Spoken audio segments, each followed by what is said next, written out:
नमस्कार विद्यार्थियों, आप सभी का आपके अपने YouTube चैनल आरपीएससी विद नवीन सैनी में स्वागत है। विद्यार्थियों, आज अपने क्लास नंबर 4 है। इसमें हम अध्ययन करेंगे साइकोलॉजी का।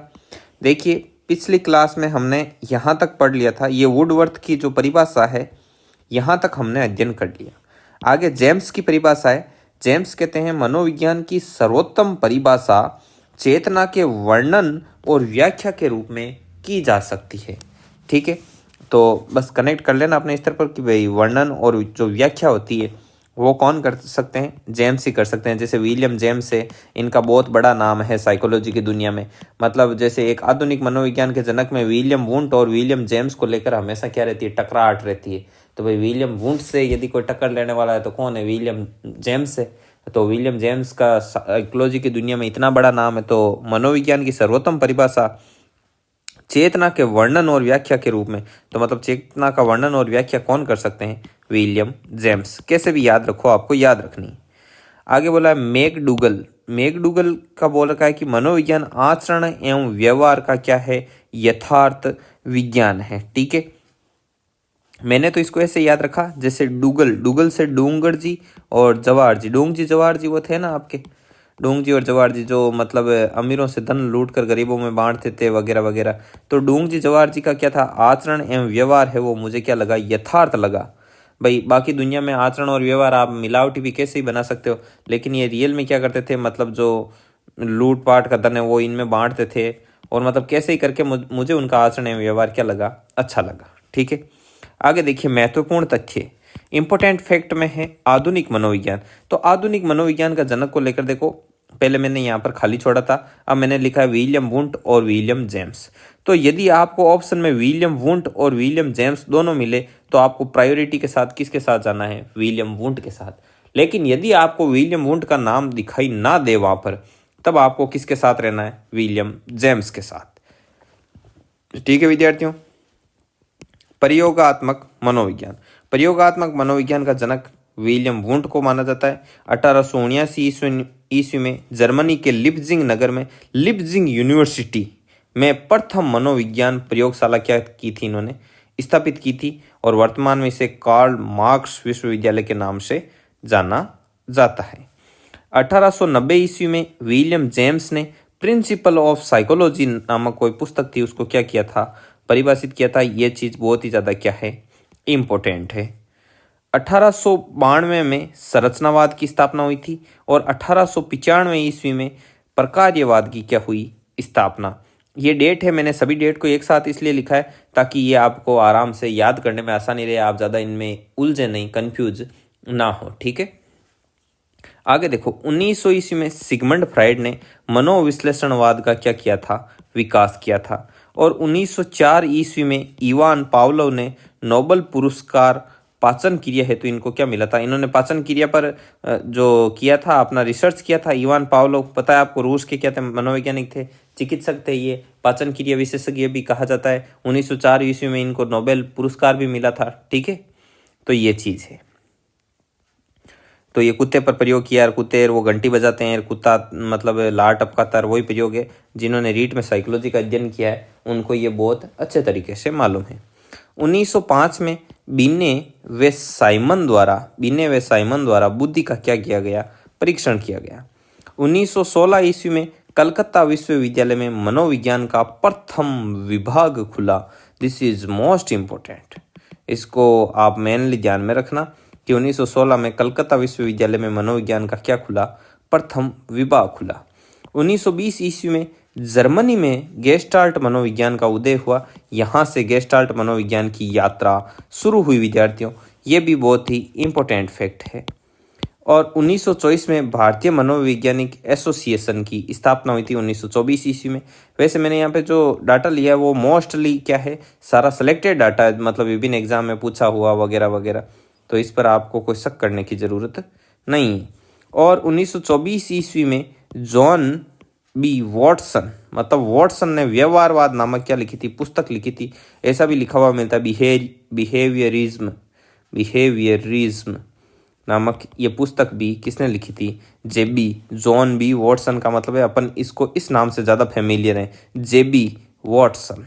ठीक है विद्यार्थियों, आगे देखो 1928 में N.N. सेन गुप्ता एवं राधा कमल मुखर्जी, एक तो थे N.N. सेन गुप्ता एवं राधा कमल मुखर्जी ने सामाजिक मनोविज्ञान, ये मनोविज्ञान की एक ब्रांच है, सामाजिक मनोविज्ञान की प्रथम पुस्तक लिखी और उस पुस्तक का नाम था लंदन एलन और एनविन। लंदन एलन और एनविन, एलन और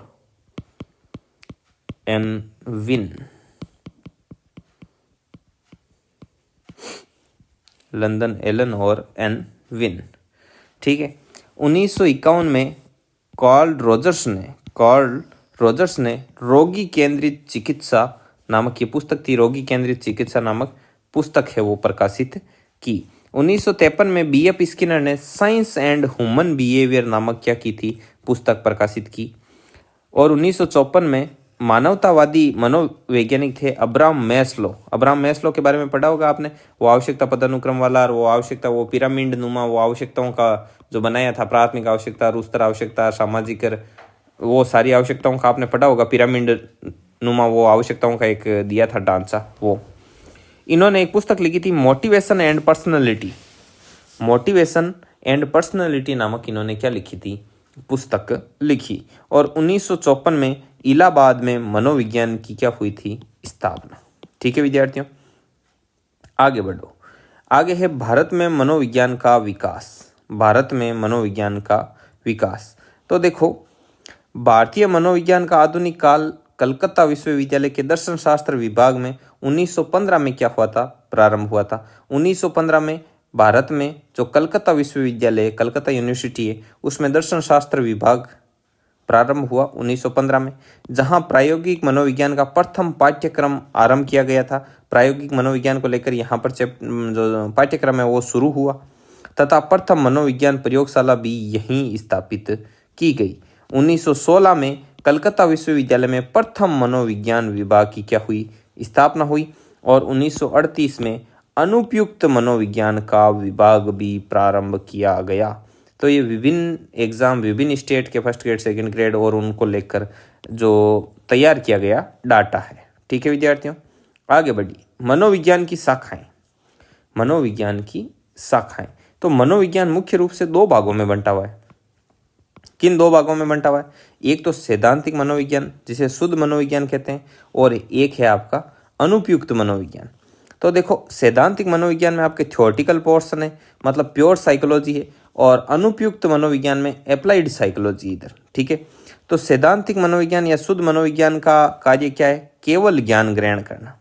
इसमें केवल क्या किया जाता है? ज्ञान ग्रहण किया जाता है, और इससे जो ज्ञान ग्रहण किया जाता है सैद्धांतिक या शुद्ध मनोविज्ञान से, उसको अप्लाई कहाँ किया जाता है? उसको अप्लाई किया जाता है यहाँ पर अनुपयुक्त मनोविज्ञान में।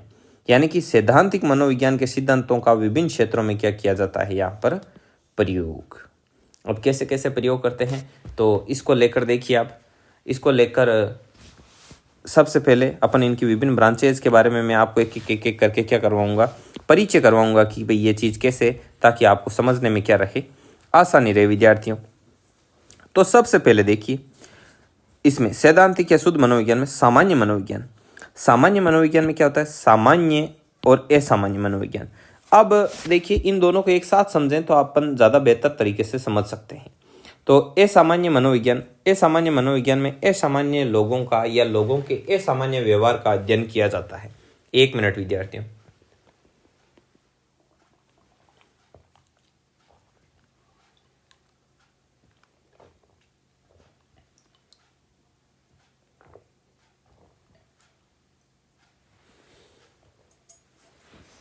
आगे देखिए, असामान्य मनोविज्ञान, जैसे आपके क्लास में 100 स्टूडेंट बैठे हैं, उनमें मान लो एक विद्यार्थी, उसका बिहेवियर अलग ही है, आप कह कुछ रहे हैं, वो कर कुछ रहा है, उसको कुछ पता ही नहीं है कि कहाँ बैठा है कहाँ नहीं बैठा है।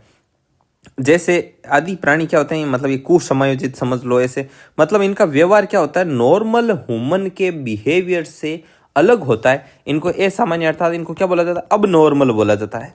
ये अब नॉर्मल होते हैं। तो ऐसे जिनका व्यवहार सामान्य नहीं है, उनका अध्ययन तो किया जाएगा असामान्य मनोविज्ञान में।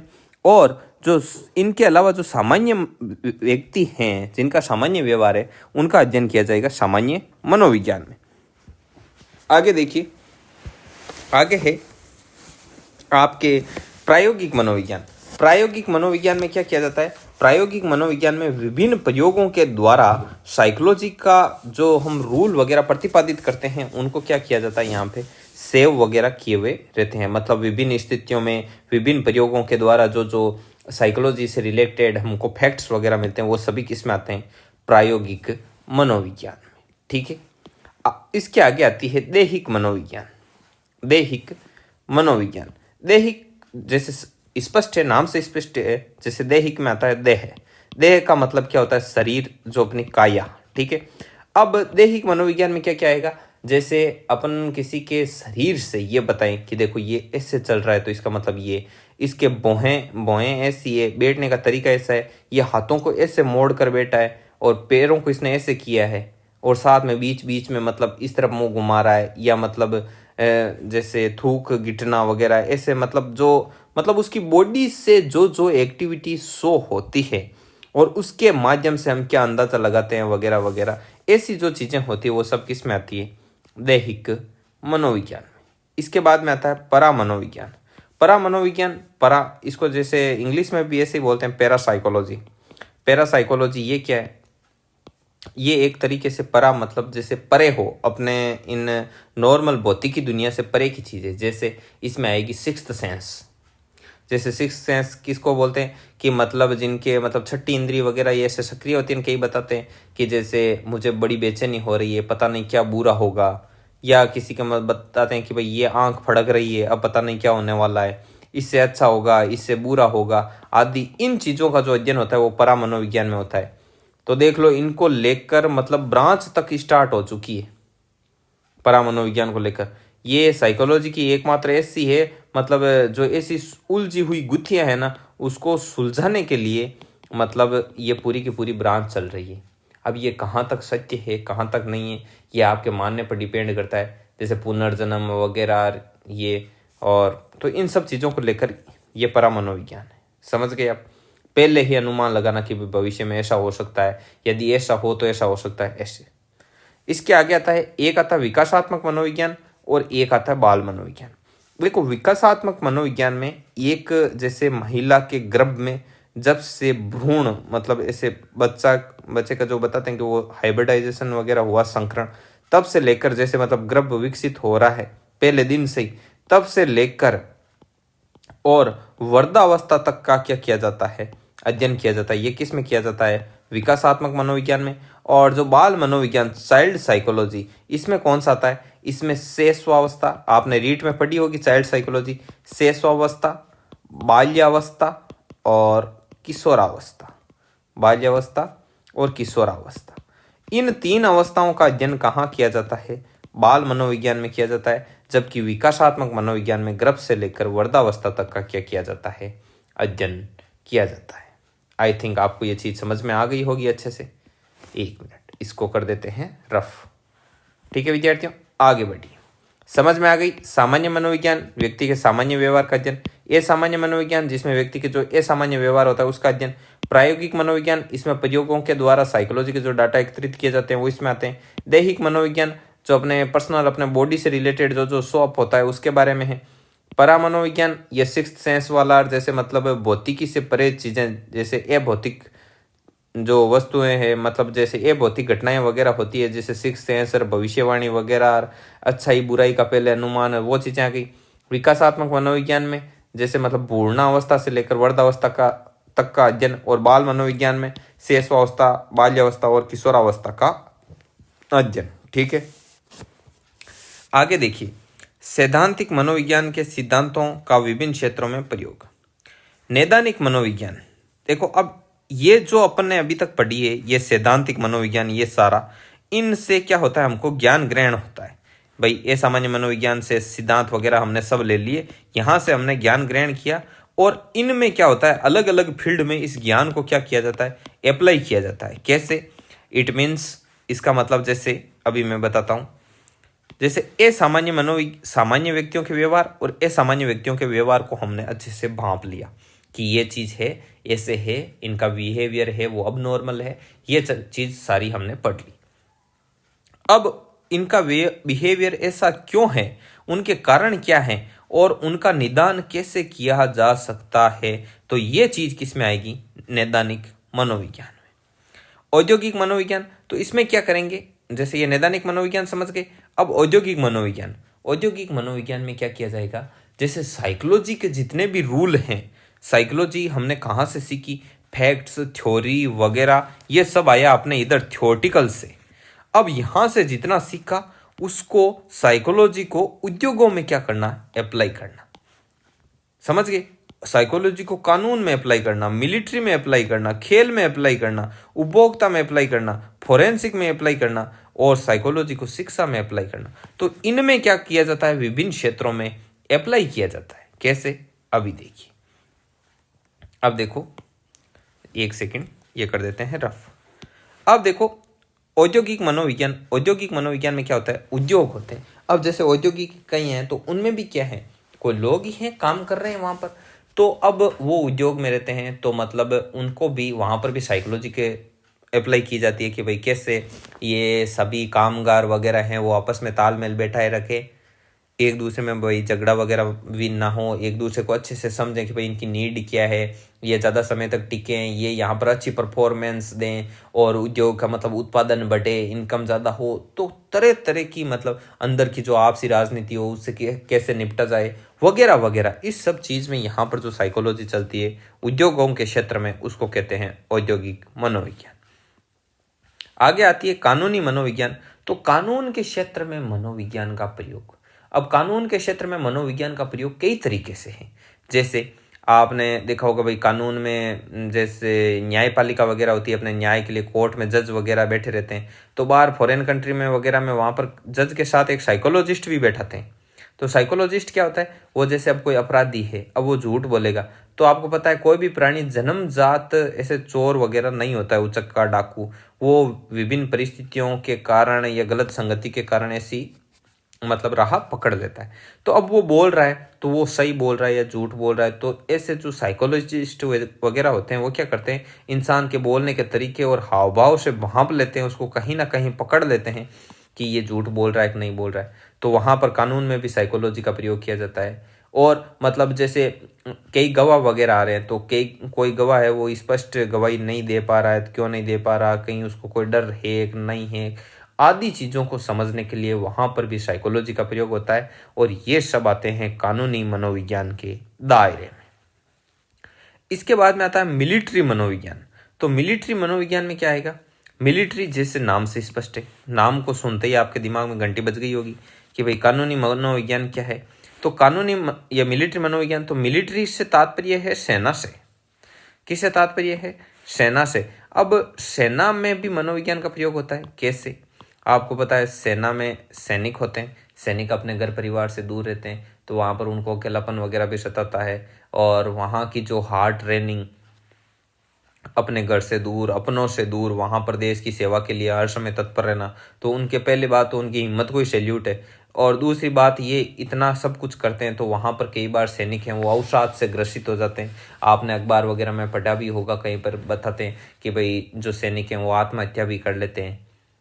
तो उनको कैसे मतलब मेंटेन रखा जाए, तो वहाँ पर भी उनके साथ क्या होते हैं, साइकोलॉजिस्ट होते हैं जो उनको भाई बार बार मोटिवेट वगैरह करते हैं, जैसे तैसे उनकी भावनाओं को समझते हैं, उनको समझाते हैं, ताकि क्या हो, सैनिक अपना अच्छा से अच्छा वहाँ पर परफॉर्मेंस दें, अच्छी ज़िंदगी जिएं, उनको मतलब भावनात्मक स्वास्थ्य उनका अच्छा हो।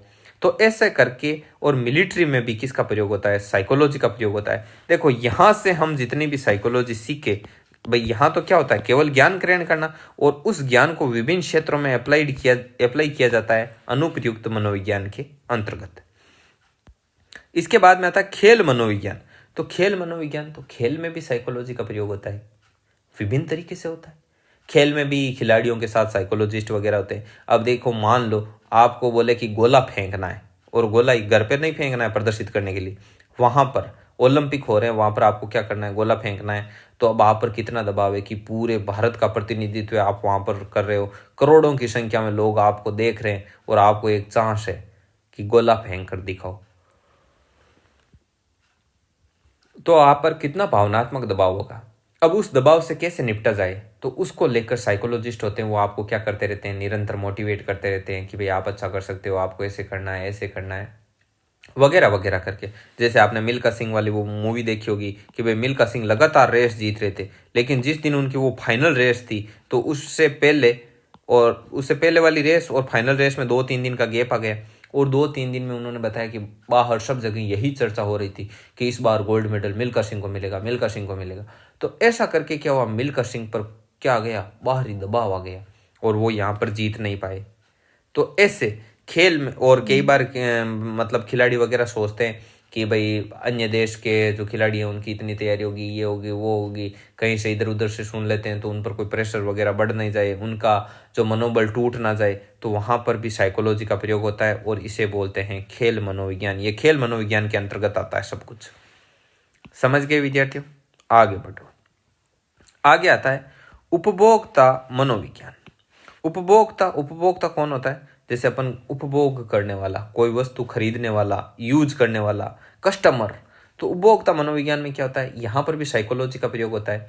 अब जैसे कई दुकानदार होते हैं, दुकानदार भी एक अच्छे खासे साइकोलॉजिस्ट होते हैं। आप जाओगे तो पहले कोई अलग वस्तु दिखाएंगे, फिर आपका हाव भाव चेक करेंगे कि अच्छा अच्छा इसको पसंद आया कि नहीं आया, तो फिर उससे भारी ऐसे मतलब महंगी महंगी महंगी क्वालिटी की चीज़ दिखाते जाएंगे। या फिर आपको कोई अच्छी 500 रुपये की चीज़ दिखाई और आपने ऐसा मुंह बनाया कि ये तो महंगी है, तो आपका चेहरा देख के 150 वाले दिखा देगा।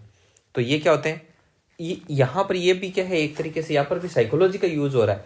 तो वहाँ पर जैसे बड़ी बड़ी कंपनियाँ वगैरह होती है, तो उनके पास साइकोलॉजिस्ट होते हैं जो भांपते हैं कि भाई ज़्यादातर कस्टमर कहाँ से हैं, ज़्यादातर कस्टमर है वो निम्न मध्यम वर्गीय परिवार से भी बिलोंग करते हैं, तो वो इस तरह की वस्तु, ऐसी वस्तु जिसका ये प्रयोग है, इसके लिए मैक्सिमम कितना रुपया खर्च कर सकते हैं, तो उस कॉस्ट के अंतर्गत ज़्यादा से ज़्यादा प्रोडक्ट बनाया जाए ताकि उसकी ज़्यादा से ज़्यादा यूनिट सेल हो।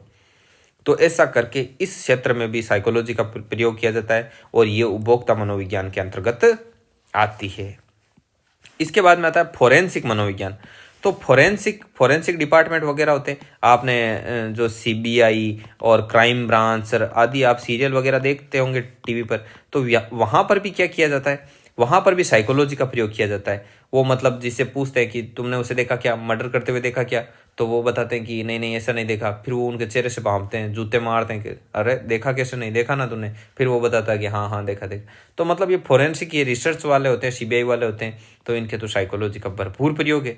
और इस खोजबीन के क्षेत्र में जो साइकोलॉजी का ये प्रयोग किया जाता है, ये सब फोरेंसिक मनोविज्ञान के अंतर्गत आता है। इसके आगे देखिए, इसके आगे आती है शिक्षा मनोविज्ञान। तो शिक्षा मनोविज्ञान में क्या होता है, शिक्षा मनोविज्ञान में आपके जैसे शिक्षा में क्या होता है, सीखने सिखाने पढ़ने पढ़ाने की क्रियाएं होती है। तो इसके अंतर्गत भी क्या किया जाता है, साइकोलॉजी का प्रयोग किया जाता है। एक टीचर को एक अच्छा साइकोलॉजिस्ट भी होना चाहिए। इसीलिए तो देखो आपके 2nd grade, 1st grade, 3rd grade सब जगह क्या पढ़ाई जा रही है, साइकोलॉजी। ताकि साइकोलॉजी का जब एक शिक्षक को ज्ञान होगा तो वो अच्छे से बच्चों की मनोदशा को समझेगा। अब जैसे कि किसी टीचर को पता ही नहीं चले, चाहे बच्चों का मुंह देख कर ही पता चलना चाहिए कि भाई चमक आ जाती है, एक मतलब समझ में आता है कि भाई समझ में आया कि नहीं है, और एक ऐसे ही मुंह लटकाए बैठे हैं तो मतलब नहीं समझ में आ रहा है, सीधी सी बात। तो मतलब एक शिक्षक को अच्छा साइकोलॉजिस्ट भी होना चाहिए, मतलब साइकोलॉजी का अच्छा खासा उसको ज्ञान होना चाहिए, ताकि वो बच्चों की मनोस्थिति को ध्यान में रखते हुए उनको ज्ञान प्रदान कर सके। और बच्चों का सीखना भी उतना ही सुगम हो जाता है जब एक शिक्षक को साइकोलॉजी का क्या होता है, ज्ञान होता है। ऐसे सीखने सिखाने की प्रक्रिया में भी साइकोलॉजी का एक महत्वपूर्ण भूमिका होती है। और ये सब किसके अंतर्गत आते हैं, और ये सब आते हैं शिक्षा मनोविज्ञान के अंतर्गत, और इसे बोलते हैं एजुकेशनल साइकोलॉजी। ठीक है विद्यार्थियों, तो आज के वीडियो में बस इतना ही, बाकी काम पढ़ेंगे नेक्स्ट वीडियो में। तो देख लीजिए, ये 4 पेज की पीडीएफ थी, और इस पीडीएफ से आपको क्या करना है, सीधे ही नोट्स बनाने। और इस पीडीएफ को आप प्राप्त करना चाहते हैं तो डिस्क्रिप्शन में लिंक दे रखा है, टेलीग्राम का लिंक है, उस पर क्लिक करना, सीधा ही टेलीग्राम में पहुंच जाओगे। उस पर आज से लेकर आज तक जितने वीडियो अपलोड हुए हैं उन सब वीडियो के लिंक, और लिंक के नीचे आपको क्या मिलेगी, पीडीएफ मिलेगी व्यवस्थित रूप से सभी। तो टेलीग्राम का लिंक डिस्क्रिप्शन में, लिंक नहीं खुले तो इन नंबर पर आपको क्या करनी है, पूछताछ करनी है कि भाई हमारे लिंक ओपन नहीं हो रहा है, हमको ऐड करें या नया लिंक दें, लिंक एक्सपायर हो गया, वो क्या दिक्कत है वो यहाँ पर पूछना है आपको। ठीक है, व्हाट्सअप करके आप आराम से पूछ सकते हैं। अपना नाम और साथ में अपना डिस्ट्रिक्ट ज़रूर भेजना, ताकि हम आपको ब्रॉडकास्ट में ऐड कर दें। फिर नेक्स्ट वीडियो अपलोड होते ही आपको व्हाट्सएप पर भी क्या मिल जाएगा, लिंक मिल जाएगा। ठीक है विद्यार्थियों, और इसके अलावा मैं आपको बता दूं कि अपने यूट्यूब चैनल पर प्लेलिस्ट में जाकर आप देखना, राजस्थान का इतिहास नाम से एक आपको प्लेलिस्ट मिलेगी, जिसमें सेकंड ग्रेड को लेकर जितनी भी राजस्थान हिस्ट्री है वो सारी की सारी राजस्थान हिस्ट्री 43 वीडियो में अपलोड है। 43 वीडियो में अपलोड है और साइकोलॉजी कंटिन्यू अपलोड की जा रही है। और कुछ ही दिनों में साइकोलॉजी के साथ साथ पैरेलल आपको कला संस्कृति के वीडियो भी देखने को मिलेंगे। और यदि आप निःशुल्क सेकंड ग्रेड की तैयारी करना चाहते हैं तो हमारे चैनल पर आपका हार्दिक स्वागत है। और इस चैनल का यदि आप उपयोग कर रहे हैं, पढ़ रहे हैं, आपको अच्छा लग रहा है, तो नो डाउट ये आपकी ड्यूटी है कि आप इस चैनल के बारे में ज़्यादा से ज़्यादा लोगों को बताएं, अपने आसपास के लोगों को बताएं। चैनल का जो लिंक वगैरह होता है उसको सोशल मीडिया पर शेयर करें, सभी अपने यार दोस्त, व्हाट्सअप स्टेटस, व्हाट्सअप ग्रुप, सब जगह इसको शेयर करें। वीडियो को लाइक ज़रूर से ज़रूर करें। यदि आपको कोई कमी लगती है, अच्छा लगता है, सुझाव हो, उपाय हो, कुछ भी हो जो आपको उचित लगे, वो आप कमेंट बॉक्स में ज़रूर से ज़रूर कमेंट करके बताना। ठीक है विद्यार्थियों, मिलते हैं नेक्स्ट वीडियो में, तब तक के लिए जय हिंद, जय भारत।